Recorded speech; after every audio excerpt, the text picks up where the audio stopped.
Voilà des présentations très succinctes et nous étions fixés quelques petits délais pour pouvoir lancer un petit peu le débat.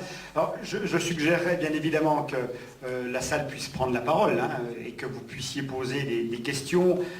Si c'est le cas, essayez de faire cela de manière un petit peu concise, de manière à ce qu'il y ait un jeu un petit peu de questions-réponses, parce que autrement cela peut devenir un petit peu trop accaparement de la parole, si j'ose dire, et oublier un petit peu le côté dynamique des réponses.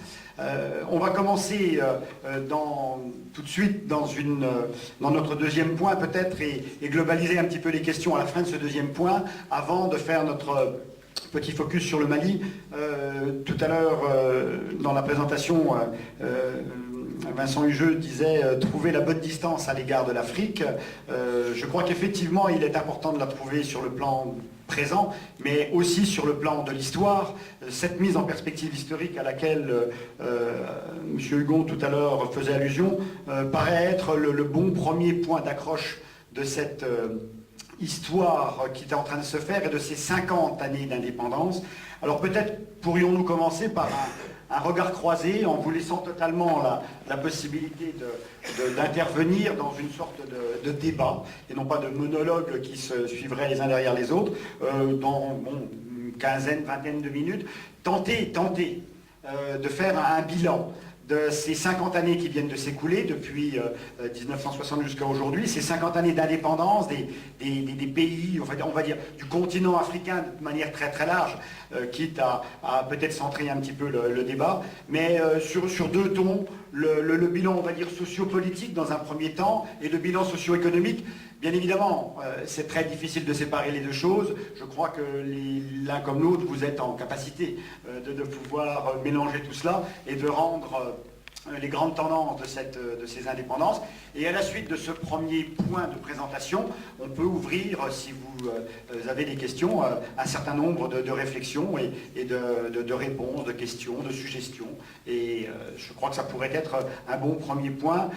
Nous garderons le film en support pour peut-être la dernière partie de la soirée sur l'Afrique francophone et le Mali en particulier. Donc, 15 minutes maximum pour retracer 50 ans d'histoire, c'est un peu court, ou 16 minutes pour 52 ans. Bon, c'est un peu difficile. Donc, je rebondis sur ce que vient de dire Vincent Hugeux, où je me retrouve totalement. Je crois qu'effectivement, les catégories d'afro-pessimisme et d'afro-pessimisme ou optimisme subjectif ne sont pas de mise. Je pense que la question qui est un peu difficile, c'est effectivement la question du regard et je dirais un peu des lunettes que l'on chausse lorsque l'on dit l'Afrique. Peut-être très rapidement certains problèmes. Est-ce que d'abord on traite, je disais tout à l'heure, de l'Afrique une, elle est une au niveau de l'Union africaine, elle est une au niveau du panafricanisme, qui est une idéologie de constitution d'une unité politique, voire des États-Unis d'Afrique, elle est une au niveau de certains organismes comme le NEPAD, mais on voit que dans tous les domaines, on a une extraordinaire diversité climatique. À part les climats les plus froids, on trouve à peu près les climats méditerranéens, les climats équatoriaux, les climats désertifiés, le Sahel, où se trouve le Mali, en Afrique.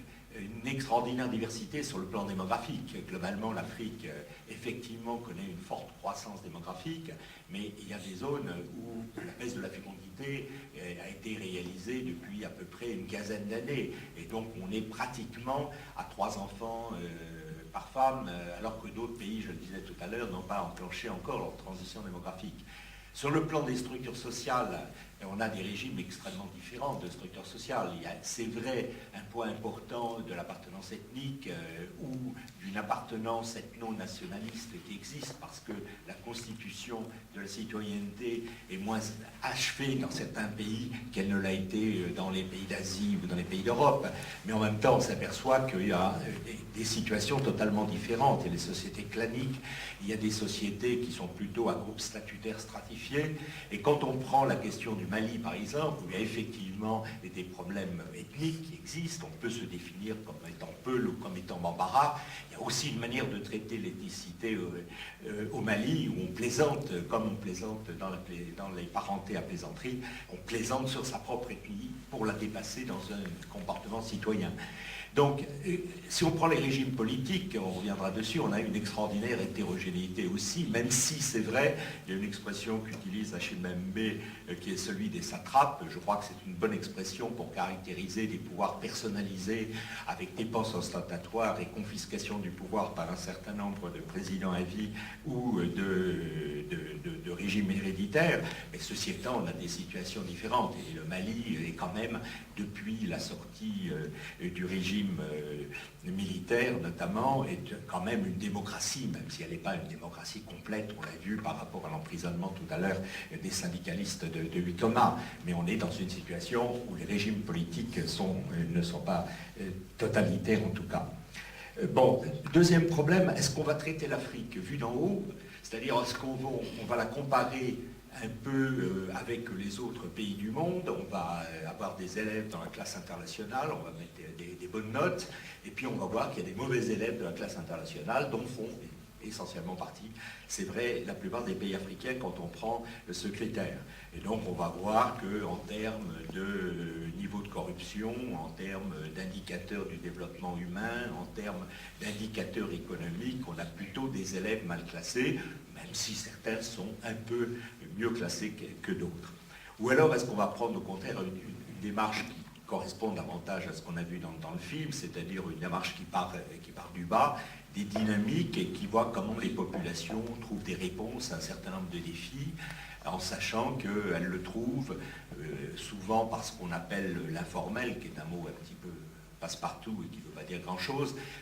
Globalement, 80% de la population active travaille dans des activités qui ne sont pas enregistrées, qui ne contribuent pas officiellement à la valeur globale de l'économie, mais on sait que l'essentiel de la manière de se nourrir, de se loger, de se transporter, de se vêtir, passe par ces activités. Donc est-ce qu'on va étudier un petit peu ces activités ou avoir une vision globale?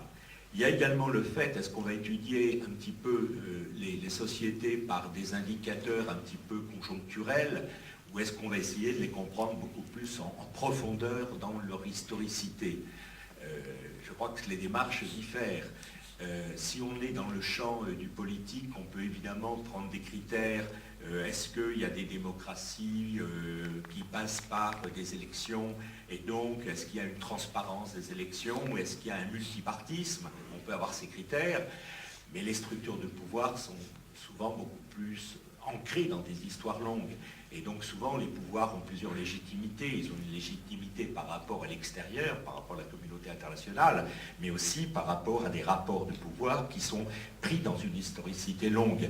Et pour comprendre le jeu politique au Mali, il faut savoir également qu'il y a un parti des chasseurs et la manière dont se font les négociations entre le champ du politique, disons, qui est élu, et le champ du politique qui s'exprime par des pouvoirs.